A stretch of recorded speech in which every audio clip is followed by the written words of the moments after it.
Welcome to Canute Exploration, your topic in a podcast. I am Dr. Canute White. Look, I often say this, I keep repeating this, that our adversities are not for us, but it's for someone else. It's for the next person who you will meet down the road. It's for the next person who you will talk to about the challenges that you have, and indeed you're healing someone else. And my guest is no different. He has had his challenges, his adversities, and he decided to go public with these challenges.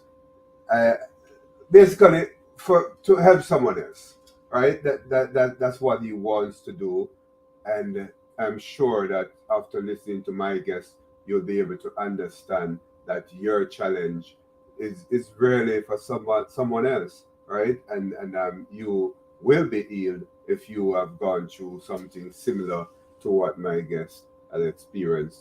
I am going to let him into the studio. He has a lot to say, and for the next 20 to 30 minutes, we will talk about his books as well, because he has written a number of books, workbooks, self-help books, to really help people get by as it relates to the challenges they have had.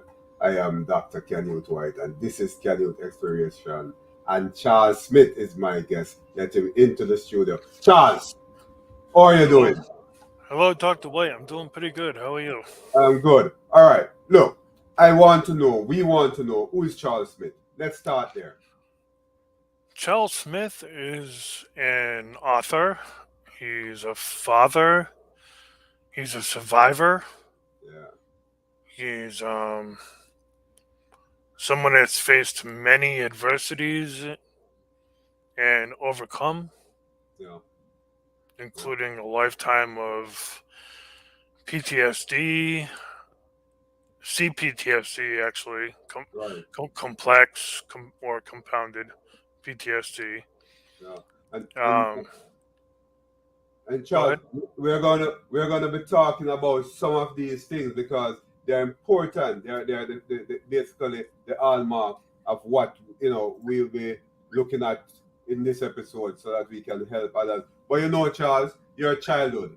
I want to go there because I've gone there with all my guests, and that's important for us to know where you're coming from, Hmm. so that we can understand that the adversities will, no matter what it is, will take us further on in life.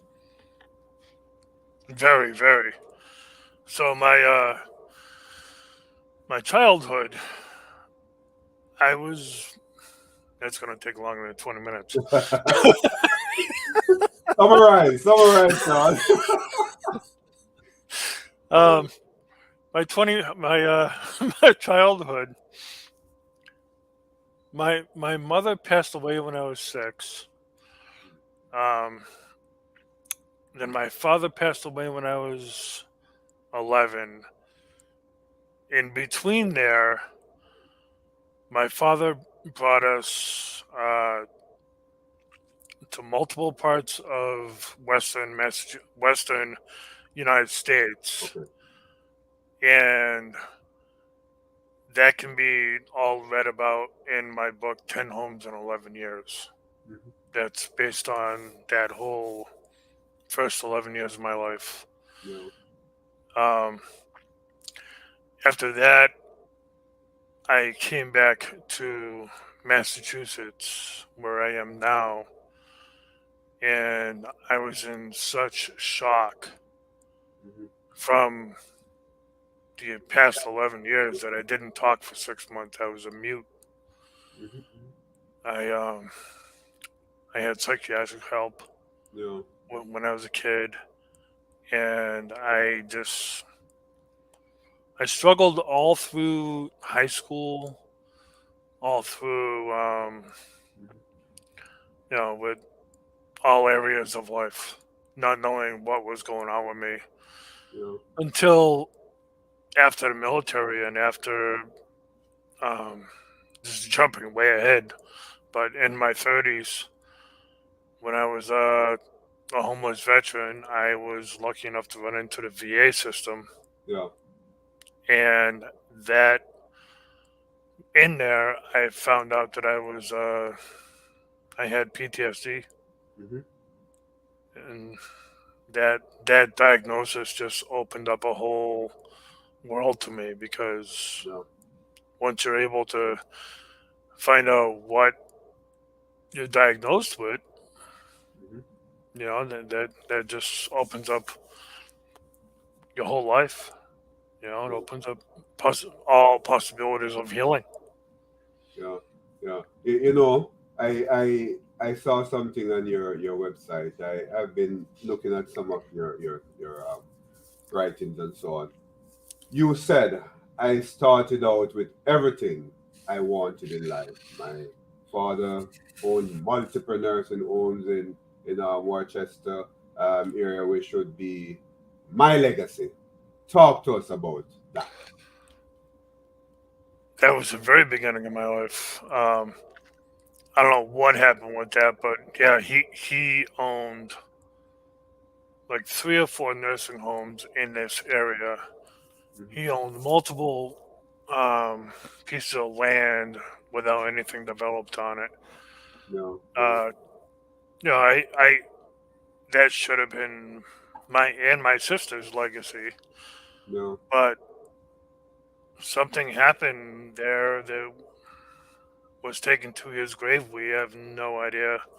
All we know is that one day my mother and my father had to go to my grandfather and say, "Hey, we're broke Yeah. and we're gonna be homeless if you don't build us a house." Mhm. So my grandfather had to. If I had a window right Yeah. here, then I could see the house that my grandfather built for Mhm. my parents. Mhm. Mhm. And I also realized that you're classified as an orphan. Would like to know more about that. What was it like growing up in that sort of situation? Well, it was difficult not growing up without a mother and a father. Yeah. You know, even now I see like people on Facebook all the time like talking about their parents, Yeah. and I've never had like my mother in my life. I mean, Yeah. since I was 6 years old, I haven't had Yeah. my mother in my life. Yeah. And growing up as an orphan, I had my family. I had aunts and uncles and people like that, but still, I didn't have my mother and my father. I was almost put into the system Yeah. before, right when my father passed away. We were almost lost in the system before my grandfather um, sent an uncle down to Texas where we Okay. were and got us out of that situation. Yeah. Yeah. Yeah. Yeah. Yeah, Yeah. scary. This is Ken Youth Exploration, your topic in the podcast. I am Dr. Ken Youth White, talking to Charles Smith. You know, Charles Smith has had his challenges, but he had overcome, and he's an author. He has been trying to help others because, as I have said, our adversity is not for us, but for someone else. You know, all of us have had our challenges, our adversities. I as well have had my challenges, and it's not for us really; it's for someone else. Uh, Charles, you talk about your mental health challenges. We'll go into that a bit before the addiction. Tell us first of all what's the difference between PTSD and CPTSD. Let's talk about that and then tell us your experience with those. No, PTSD is post traumatic stress disorder, Hmm. and how you get post traumatic stress disorder is a traumatic event happens in your life, and it affects you longer than a an event should. Hmm. Like a lot of people going back to 9/11. Yeah. That's something that affected everybody. You know, so many people that weren't even there got PTSD from that. And with PTSD, you can have flashbacks. memories of thinking that you're there at the Mhm. moment, and nightmares and night terrors and CPTSD. The way that I describe that is it's compounded PTSD, Okay. and that's like, imagine you were in a car accident Mhm. and then you were shot at, Mhm. and then you lost a loved one, and then you had something else Yeah. happen. All those, Yes, they're not separate PTSDs. They all compound on top of each other, I got you. and I think of it like a layer cake. Yeah. Like it looks like in your mind it would look like a cake, like on top of each other. Right. I've Right. actually had that argument with Mhm. the VA before, because they think that civilian PTSD and military PTSD are different, and Mhm. it's not. Okay.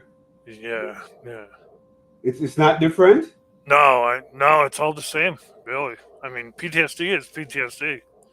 Yeah. You're affected the same exact way. The only thing with CPTSD is Yeah. the treatment is a little bit more complex. It's a little bit goes Yeah. into a little bit more in the PTSD growth, the healing from Mhm. PTSD is a little more involved. Yeah. Yeah, Yeah. Yeah. That's interesting though, and you have experienced those challenges. Tell us a little about what had happened. Is it from the military, or did you? Um, I don't want to call it suffer from, but or did you live with, right? Or get right. to live with PTSD? Well, my doctor originally told me that I first had PTSD from when my mother passed away, Hmm. and then I had it, and then I got it compounded with a whole bunch of different things that happened to me Yeah. when I was out west, Hmm. and then my father dying, and then I was in a tank explosion in the military, Yeah. and I was in multiple riots in Yeah. Guantanamo Bay, Cuba, Hmm. and I was a homeless veteran that almost committed suicide before I was homeless. Yeah. Um, so that's where my PTSD comes from. How I treat it, I I, I treat it by meditation. Hmm.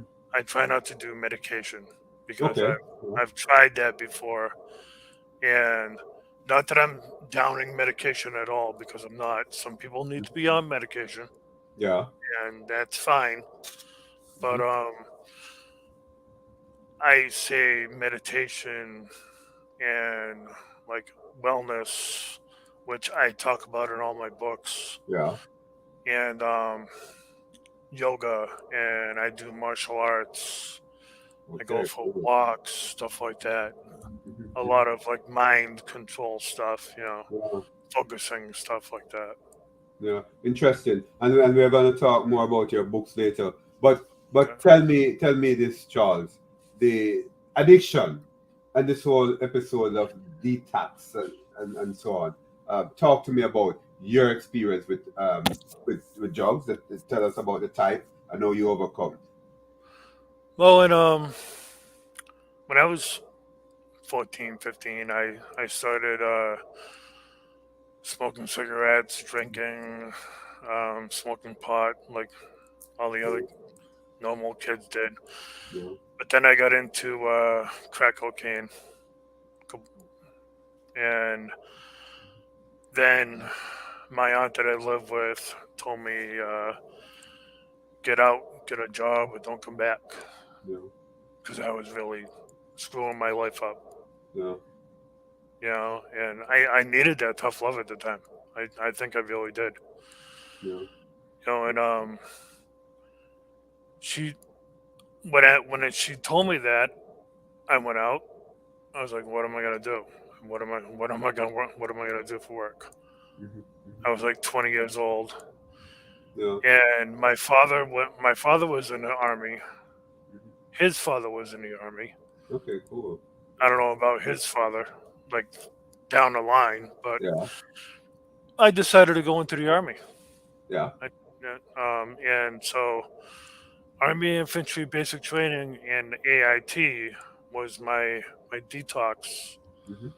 off of crack cocaine, and I also had to quit smoking and drinking and um, smoking pot, everything at once when I was down there. But I was so skinny that my upper arms were like my Oh. my wrists, like like see Yeah. it now, Hmm. you know Yeah. that's Yeah. the difference. Mm. Yeah. And I I had to make it through that strenuous physical activity, and they put me through so much that I didn't think I was going to make it through, but I ended up with some help from the people that were there, the Yeah. fellow soldiers that were there. They really pushed me, and I remember a couple of them. They every night they had me doing push-ups with them, and Yeah. there was a guy Dagger and a guy Hull that would always push me to work out with them, and yeah, Yeah. and I ate as much as I could, as quick as I could. I know, right? Yeah, I know. I know. I was a part of the Jamaican military as well, and I know that we are comrades, right? In the Right, military, right. so we we'll help each other to get there because that's what we do in militaries. So that's important. You have described the addiction, I guess, as demon inside you. That demon is trying to convince you with its power to pick up that pipe again. Yeah, Oh, that drink. What that drink it should be. What talk to me about that? Why did you describe it as that? I work in addiction recovery now, Yeah. and I think of it like it's the battle of a lifetime. That's what my addiction recovery book is called, Battle of a Lifetime, and it's that because it's one of the hardest battles that Hmm. you're ever going to fight if you're in addiction. If you're fighting addiction, it's the mental, because when you want to quit, you constantly have that. Oh, you can have one more drink. Yeah. You can go out and do one more line of cocaine. It's okay. You can do this. You can do that. It's ever see the little the cartoon where there's a little angel and a little devil on his shoulders. Yeah. Yeah. The devil's on your shoulders telling you, "Hey, you can do this. You can do this." And Yeah.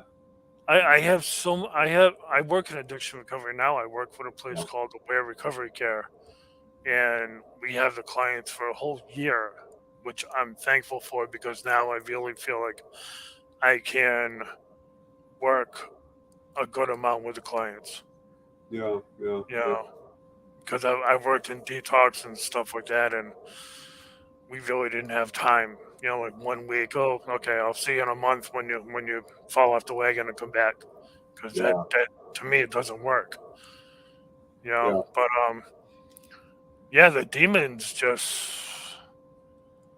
I honestly think that it's like a demon. Yeah. Yeah. You know, Yeah. you gotta beat that. You gotta beat that demon. You know, so you don't have your next drink or your next Yeah. Mm. injection or whatever you want to. You know.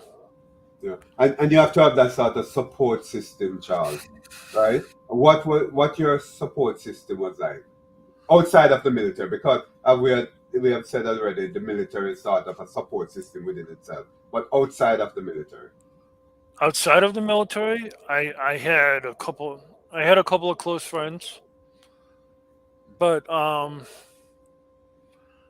like my clients know, like you are not gonna quit unless you want to.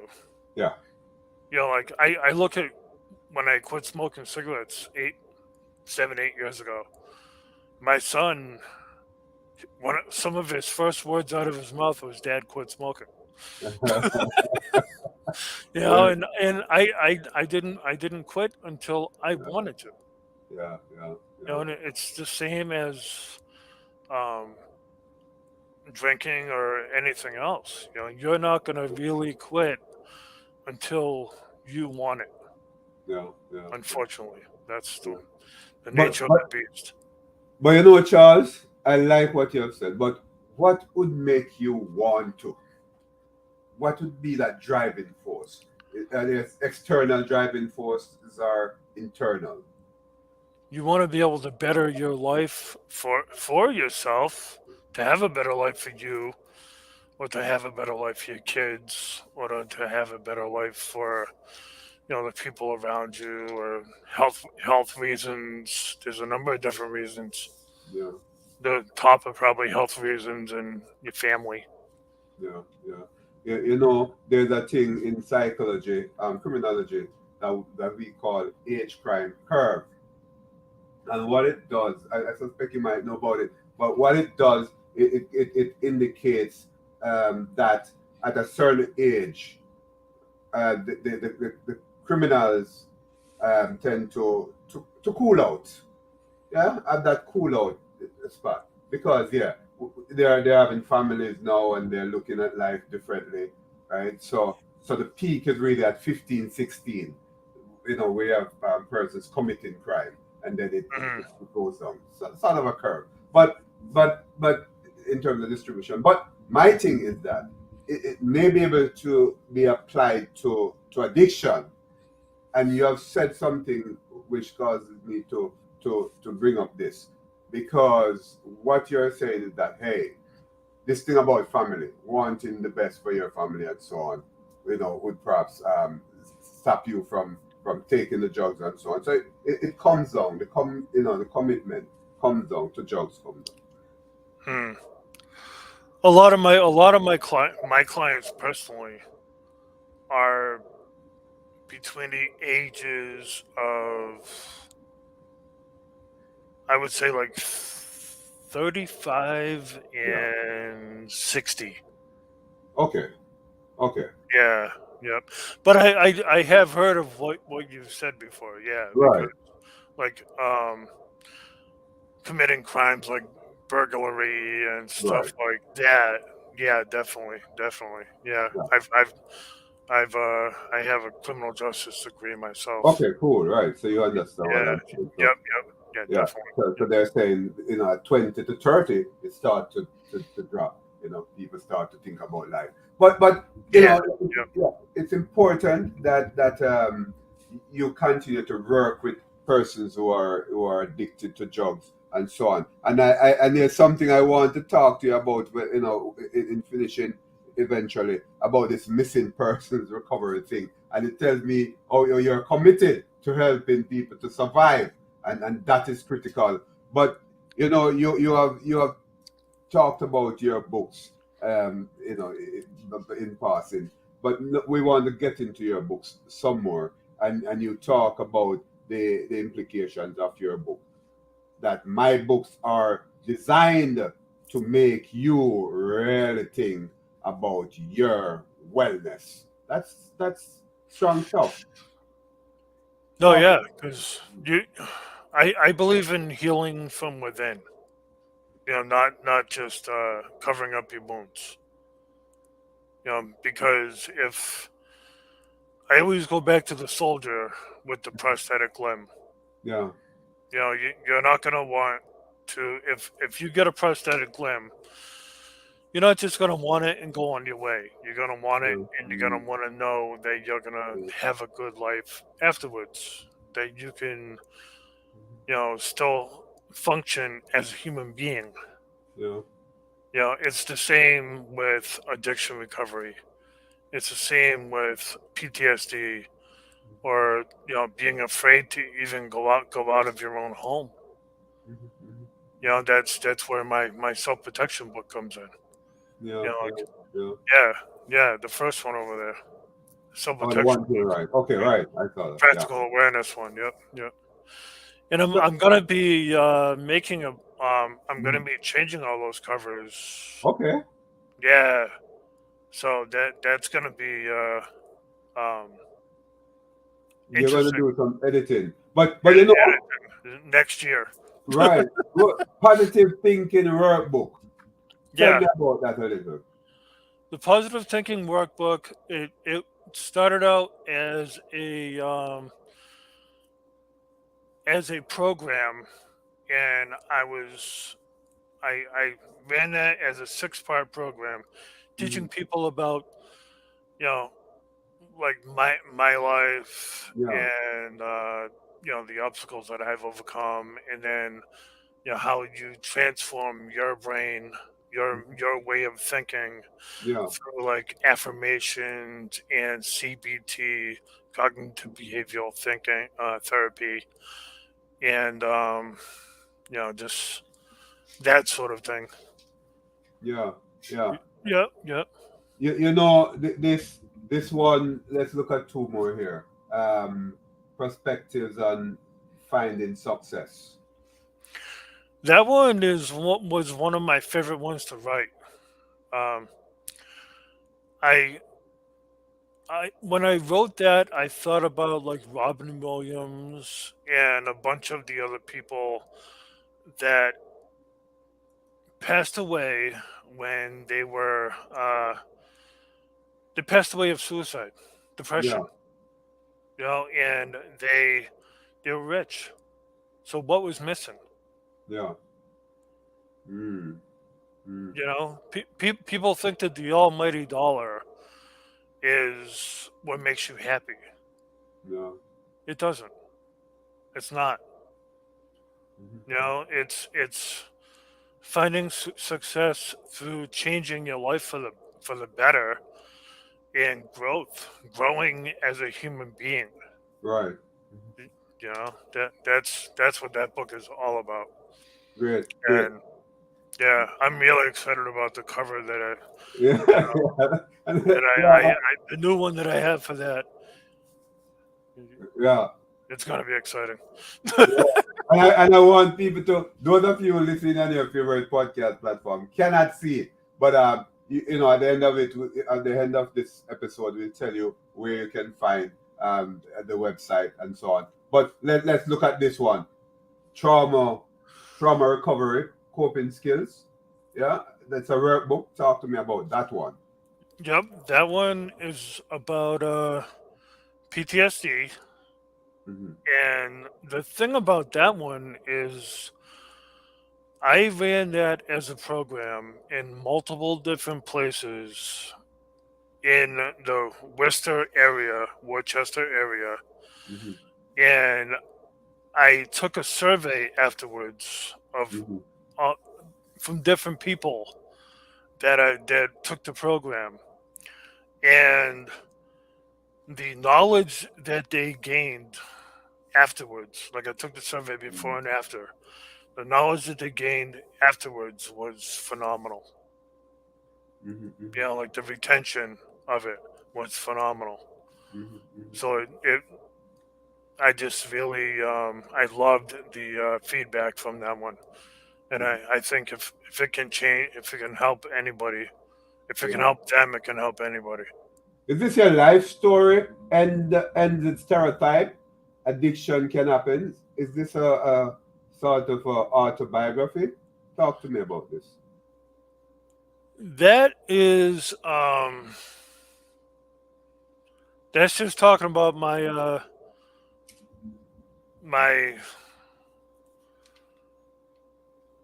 my life in general. It's Okay. that's not a book. Yeah. That's Oh.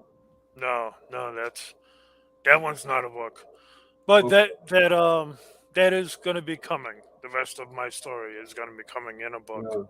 Yeah. Yeah. There's this thing I'd like to talk to you about before we end this episode. You have a Facebook page that you call um, something about recovery, missing Missing person. persons, Yep. recovery of people in crisis. I like that. Thank you. That is critical. Talk to us about that. Well, I started that when my cousin passed away. He um he was unfortunately in addiction, Okay. and he passed away of heroin. His body was, well, he was missing for 6 months in 2016, Yeah. and his body was found in the woods, maybe 3-4 miles from here. Okay. And I'm a trained private investigator, Yeah. Mhm. and we had a licensed private investigator on helping try to find him, and we looked everywhere, Mhm. and his body was found on New Year's Eve. I think it was Christmas Eve, New Year's Eve, around that time, Yeah. and they had to do dental recognition to identify his body. Mhm. Oh, his body was decomposed. Yeah, yep, Mm. and there was lime around his body, Yeah. Yeah. and you know what they use lime for, Mhm. to disguise the smell. Yeah. Somebody put him there. Okay. So after that, as like a dedication to him, I decided to put this page up. And after this page was created, Mhm. I helped a few people in my Yeah. area um, locate missing people. I don't, Yeah. I, don't- I didn't, I don't charge for anything because I'm not licensed, Yeah. but I give advice, and I give. I've gone out and looked for people Yeah. that were, missing Yeah. in the I, area.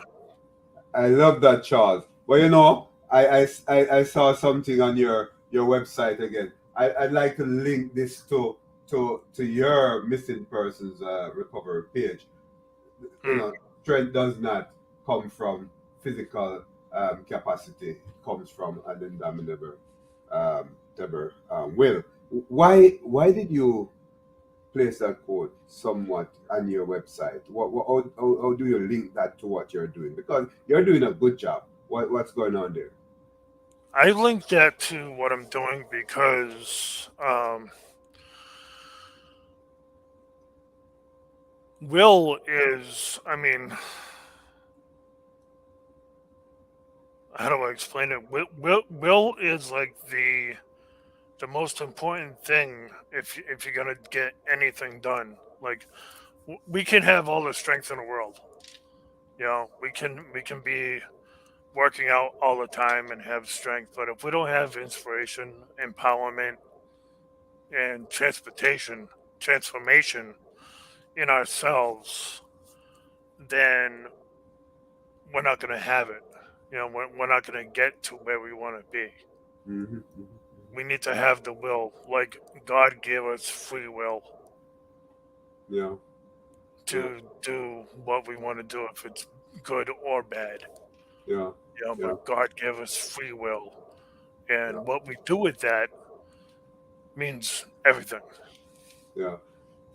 Charles, I appreciate that. This is Canute Exploration, your topic in the podcast. I am Dr. Canute White, talking to Charles Smith. And Charles, it tells me, right, that you have the will to help and to ensure that others survive. And that is critical.